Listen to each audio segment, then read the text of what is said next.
All right. Hey, this is Sid Owsley from the Determination Determines Destination podcast, the 3Ds to Success, where we share stories of people who use what I call the 3Ds to success. Determination determines destination to overcome obstacles and challenges in their life. And today I have Wes Woodson with me on the show. Wes Woodson is the founder and chief storyteller of The Hidden Company, a modern day storytelling company. Additionally, Wes is an outspoken mental health advocate and a national public speaker covering mental health, entrepreneurship, and storytelling. Welcome, Wes. How you doing today, man? And Sid, I'm doing well, man. Thank you so much for having me on your show. I'm super excited to be here. Hey, it's great to have you. I like the things that you're doing. I love the name of your company, The Hidden Company. Thank So you, man. Thank you. It's been how I came up with that name is a funny story, but I'm sure we're gonna get into it in the whole show. But that's a whole backstory to how I came up with that name. Whole story. yeah, we're definitely gonna get into that. But tell us your story of how you use what I call the 3Ds to success: determination determines destination to overcome obstacles and challenges in life. Yeah, I think that's a great question. It's a heavy question, but my story starts in a small suburban town called Sharon, Massachusetts. So I always like to paint the picture, right? It's like your standard, stereotypical suburban neighborhood with the fresh cut grass, the long driveways, the brick houses, the neighbors who always wave hi to you in the morning. And for me, it was predominantly white, and I'm a black man, so my family was one of the first African American families to move in this town. Mhm. So growing up in this kind of neighborhood, it was kind of like, yo, like we're one of few. We're one of few. We're not. I don't see other kids like me. I don't see other grown-ups like me. So it was kind of hard to kind of adjust to that in that environment. And to kind of make matters worse, right? I grew up in this kind of white community, and I went to a school where, excuse me, that I was one of the few black kids in the class. So I kind of grew up feeling too white for the black kids and too black for the white kids, Oh, right? And I kind of existed in this weird gray area. And my parents, my parents, that was, I guess, by design, because my mom was an immigrant from Jamaica. My okay. dad was from down south. They both met in church in Boston. Mhm. My dad was at first he was a cop, and then he turned into doing more private work with corporate America. And my mom was like a real estate agent. Then she kind of switched to being a teacher. But they came together to kind of wanting to move outside of Boston Mhm. to access better schools for their kids. I have two older brother. I have an older brother and older sister, so two older siblings. And with that kind of chain came its own sets of challenges. Mhm. Because, like I said, like even though we're surrounded in a very kind of nice environment, a nice suburban town, we're kind of feel like outsiders. You know what I mean? Yeah. So I kind of felt like an outsider all the way up until I was in sixth grade, when I was diagnosed with a rare skin condition called vitiligo. Okay. So it's the same thing Michael Jackson has. So it causes white spots to appear on your skin. I had it on my hands. I had it on my feet. I had it on my face, and I didn't really know what caused it. I didn't know how to like cure it or treat it. And the kids, my classmates, would call me everything from Oreo to Michael Jackson to Leopard Boy, Mhm.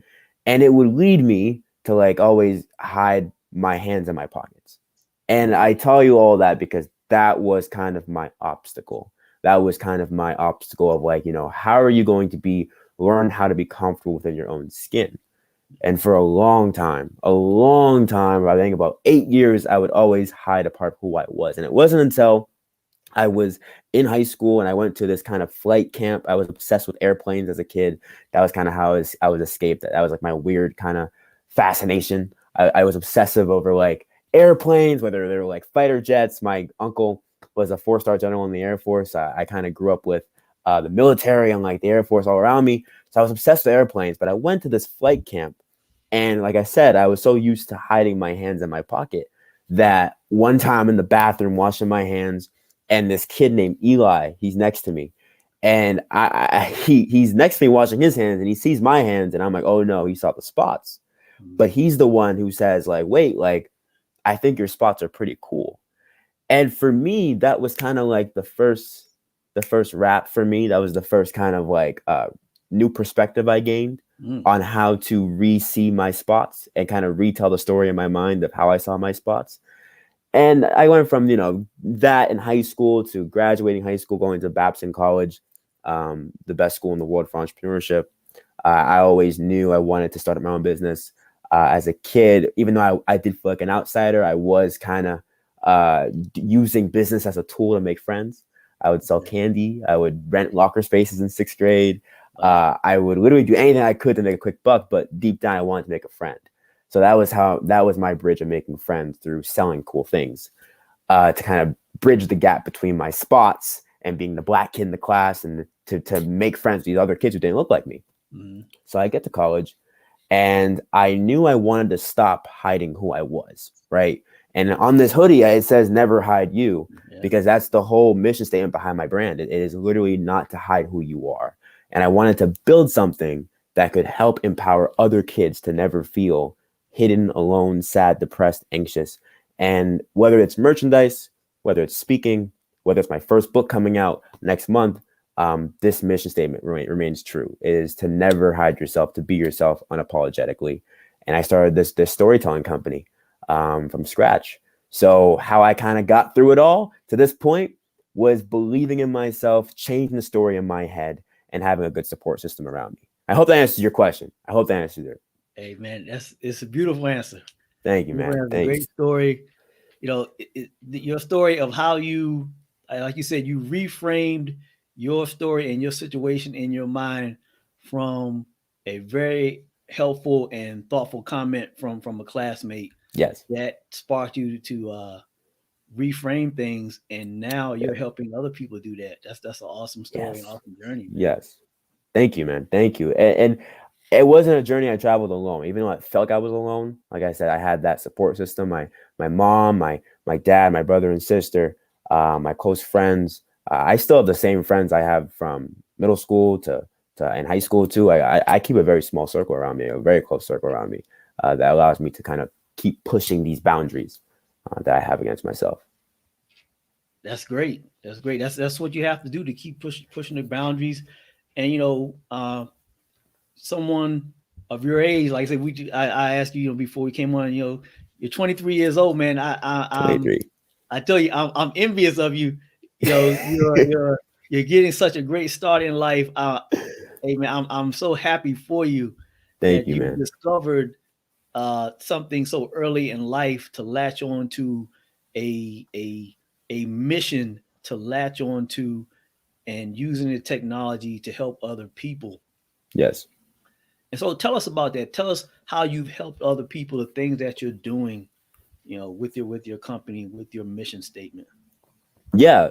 So when I was in high school too, like I said, I was always the kid trying to make a quick buck, right? I always thought that was what entrepreneurship was. I thought, you go on Shark Tank, you pitch your business to Mark Cuban or Damon John, and they give you a check for $50,000, and overnight or over 10 years, maybe you become a multimillionaire, and that's great. That's entrepreneurship. You're a successful entrepreneur. And I grew up reading Fortune magazine or Forbes magazine and seeing Mark Zuckerberg, Bill Gates, and Jeff Bezos and all their billions. And I was like, I want that. You know what I mean? Yeah. But I ended up, I also thought I was going to be a college athlete. I grew up playing basketball. I broke my leg when I was 16. And that kind of threw me into a pit of depression, because I grew up playing this sport my whole life. And the doctors told me I would never play the same way again. I could play again, but I can never play it competitively again. That'd be too much strain on my leg. So I was in depression, and my mom was the one who told me to go on this school trip. Every year, my school goes on this mission relief trip to Peru.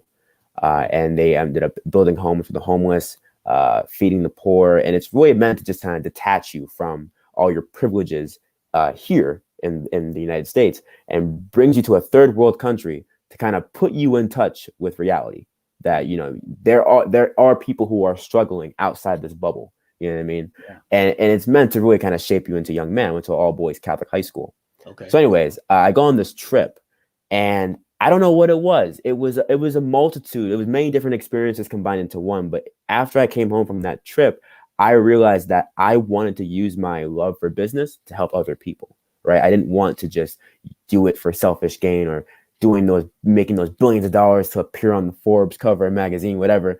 I didn't want to do that anymore. So today, what that kind of set me up to do today is 15% of all the revenue that I generate, all the profits that I make, goes to mental health research. Mental health advocacy is something I am very, very passionate about, Right. due to my personal experience. Like I said, when I was 16 and I first broke my leg, I was depressed. When I was in college, I had a very traumatic breakup and had the biggest anxiety attack of my life. And it kind of just threw me into a very, very just dark period. Then the pandemic hit and I graduated college and I was just very like, what do I do? And that's kind of what I do now. I literally have taken my pain and through storytelling, which is my coping skill, so to speak, I use that to form a message. I turn my mess into a message. And I hopefully use that message to help other people who might be going through the same thing. So with the merchandise, with the speaking, with the book coming out, I want to help others understand they're not alone. And tell us about this book. Oh man, the multi-million dollar question. So the book next month, I am releasing my first book ever called "I Have Anxiety, So What." That's the title of the book, and the whole reason behind it, right, is because obviously, like you said, my generation grew up on the internet. We have grown up with all of this, and I realized that our generation is, even though we have all these technological advances and this opportunity to, change the world and rule the world, we suffer the most with mental health. We are the most anxious and depressed generation ever, according to research. And I was like, why? I had this question of why. And when I went through my mental breakdown about a year and a half ago, I essentially was thrown into the darkest pit of my life. I went to the hospital, ended up going to an outpatient program, which is basically an intensified therapy program where you go to this mental health facility for 5 days a week for 5 hours a day. And instead of like learning about, history or I don't even know, like math, it's kind of set up in a school like structure for you to really deal with your anxiety. And it's really meant to kind of build not only just an understanding of your anxiety, but a sense of a mental fortitude. You know what I mean? I wouldn't compare it to like, I know you have military experience. I wouldn't compare it to like boot camp or basic training, but they really do a good job of trying to make you understand, why do you think the way you think? Why do you feel the way you feel? How can you learn how to understand it better? And when I was in this program, I'll be honest with you, Sid, I asked myself, why do I have to go to the lowest point of my life, borderline, contemplating ending my life, to get access to this knowledge? Why isn't this being more available? Why isn't this more available to my friends who I have family members who are younger than me who are suffering from this anxiety, depression, bipolar disorder, all that stuff? Why is this not available? So what I did was every day I would come back home and I would just literally write what I learned in the mental health facility, and I write it in my Google Docs. And before I knew it, I had a 100-page manuscript ready to go. You know what I mean? And then obviously the pandemic was a hard time for everyone, but I had nothing but time to reflect and to write. And then I got a publisher. By the grace of God, I got a publisher to agree to back my book. And that is how the book was able to be published or written and published in under a year. Like, thank God. Like, that was crazy to me. So the book is coming out next month, which is National Mental Health Awareness Month. And I am super excited to try to remove the shame around having anxiety. And just making a larger conversation about it. And that is literally my mission behind it. I love it. I cannot wait. I know you can't tell by my energy. I'm so excited for the book. Oh man, it gives me goosebumps. Hey man, I'm happy for you, and I'm happy to see the energy you have behind this, Yeah. behind this project, and you're helping so many people, especially of your generation, Yeah. that are dealing with this. Is so can't think of no word other than weird. Like I said, as you said before, your generation has access to so much, but at the same time, you know, is the anxiety and the pressure and the depression that your generation is experiencing like no other No other. is something that I'm not sure if we can really explain it, but at least you're coming up with some type of solutions. Yes. Um, Yes. what have you seen during the pandemic in particular? How that's affected your people of your generation in addition to what they were already going through? Yeah, I mean, what we already were going through. I mean, we had societal pressures, whether that was our whole educational system being shifted towards actually learning information and just trying to memorize information to be perfect and to achieve a high level of success. And then you have social media come along where we're now comparing ourselves and measuring our self-worth because likes and all this stuff and trying to get validation that we don't probably get from our parents or from our household. We're now returning to social media to fulfill that void. So that was already happening, right? Yeah. Then this pandemic comes where you now make everyone go into lockdown. And even across generations, as human beings, we are human beings who need social connection. We need to be around other people, right? So if you take that away, you have a recipe for disaster. That is why I believe personally, this is my personal opinion, I'll stand by it. I believe there are two pandemics going on. There is the one that's COVID-19, and then there is a mental health crisis that is going on right now. And I find it rather terrible, like disgusting, that our current administration doesn't have anyone talking about the mental health crisis right now.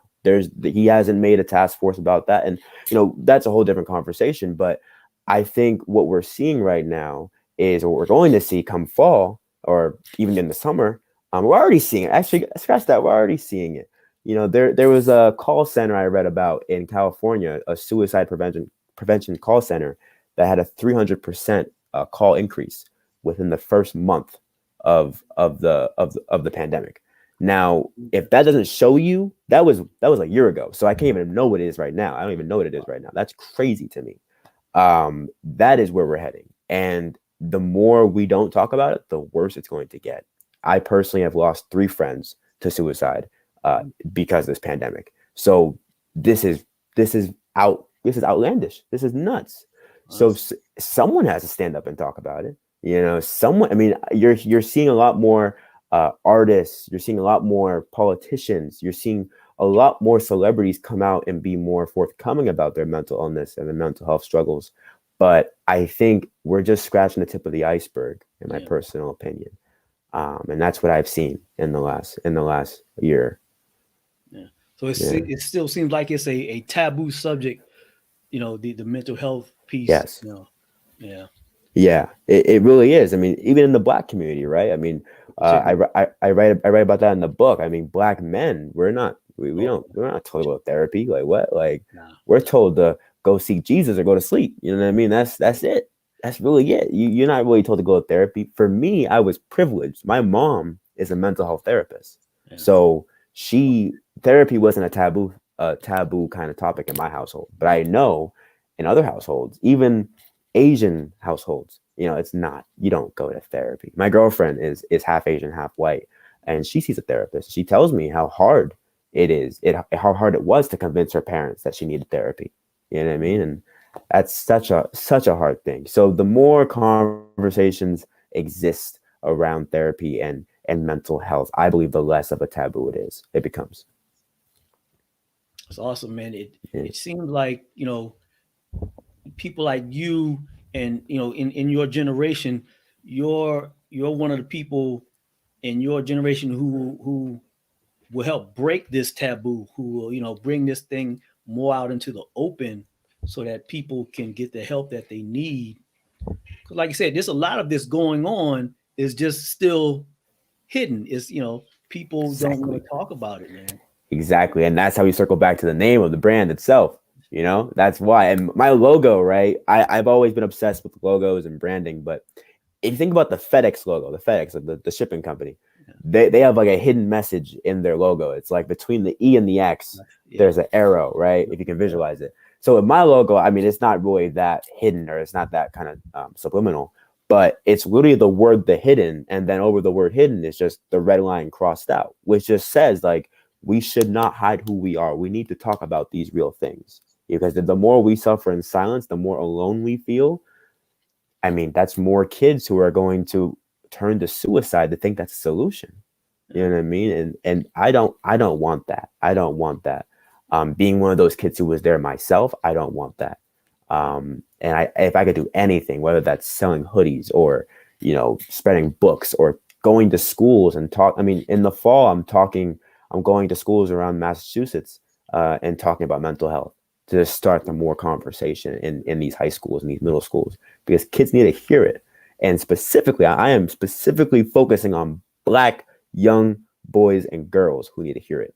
I don't think they can look to a person like myself and see, okay, if he went through it and got through it, so can I.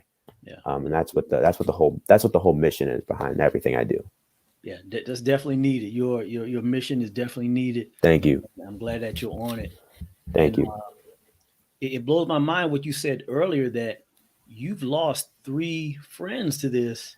3 friends. Just during the pandemic, you said? Just during the pandemic. Wow. Just during the pandemic. It's nuts. And the honest truth is, my friend circle, I said I keep a very close friend circle. Mm-hmm. These were former classmates of mine who I definitely have interacted with. Mm-hmm. I definitely were I consider myself close to. 3 friends. And it breaks my heart. I remember in the beginning of the pandemic, when I was feeling my own struggles, and then the first one came out, and I was like, oh my God. Second one came out. Yeah. What the hell? Like, what the heck? Like, what are you talking about? Yeah. Third one came out. I'm like, this is a crisis. This is a crisis. And I get it. I understand. Like, we have so much on our plate. We just went through an administration change. We're going through a pandemic. There's racial tension throughout the country. I get it. Mental health is probably the last thing on people's mind.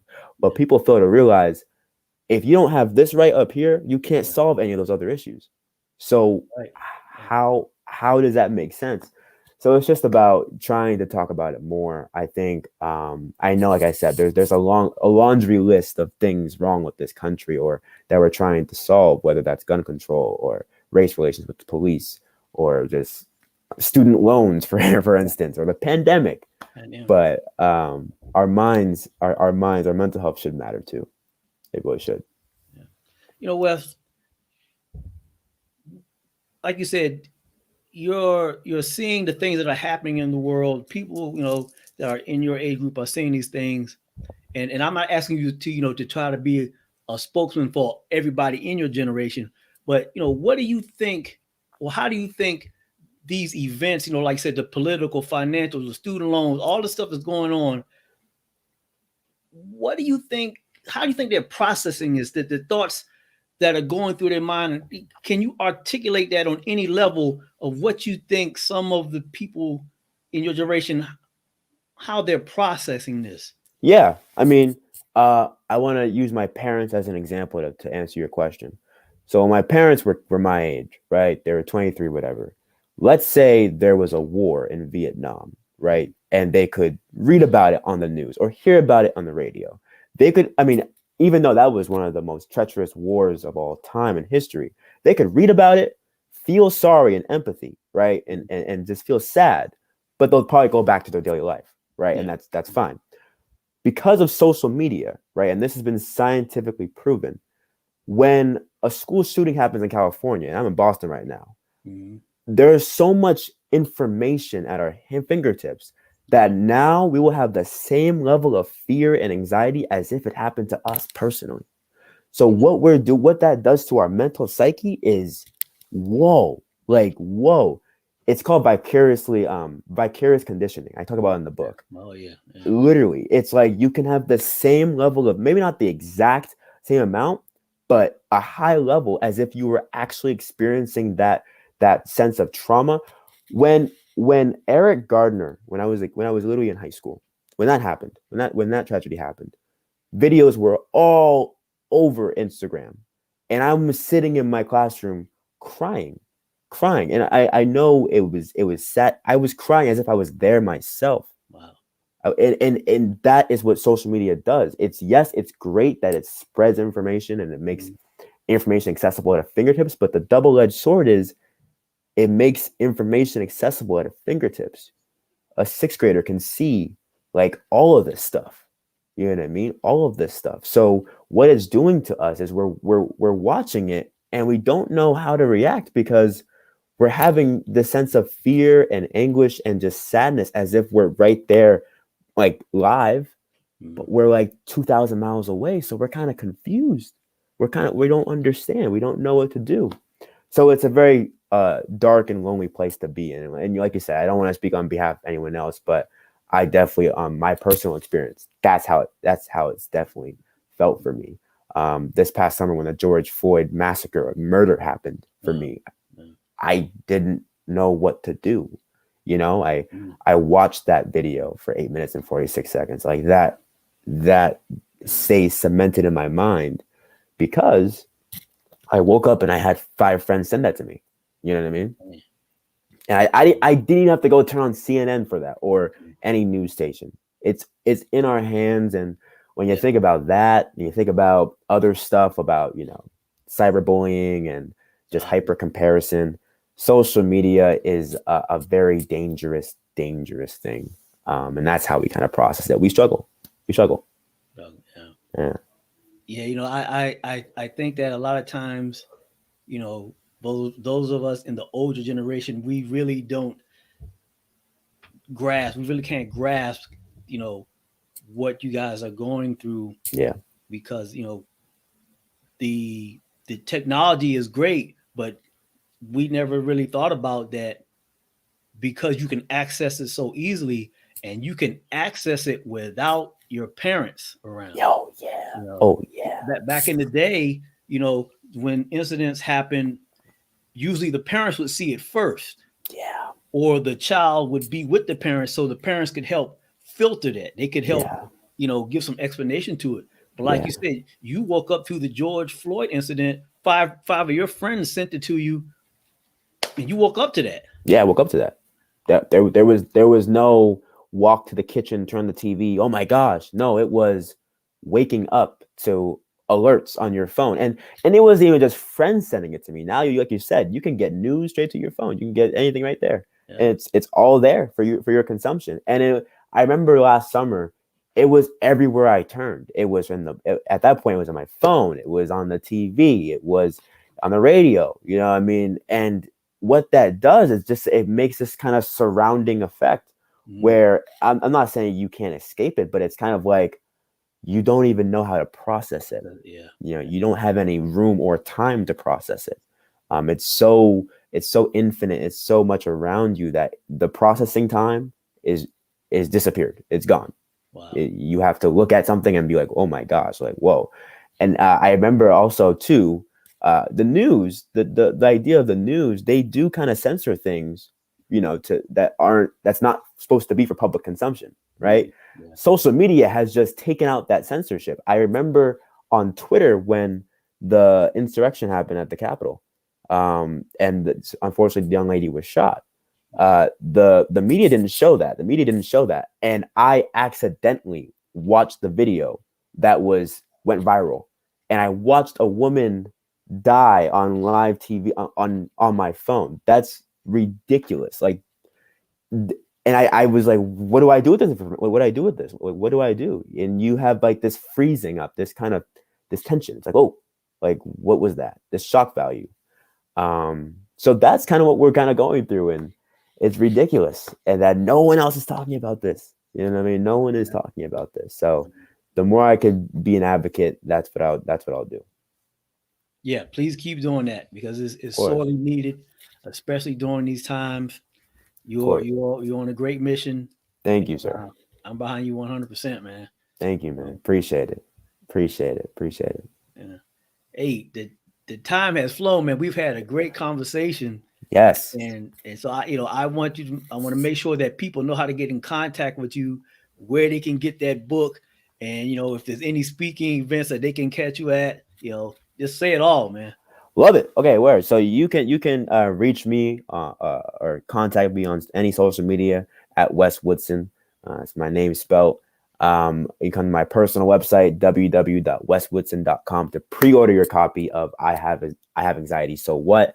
That's coming out in May. I'm actually doing this kind of cool, fun event where I'm going to reveal and announce what specific date The book is coming out on my social media, so please follow me there. And if you want to support my storytelling company, we are launching releasing a new piece of merchandise all dedicated towards mental health awareness on April 25th. So you can shop that at thehiddenco.com. That's THE hidden co.com.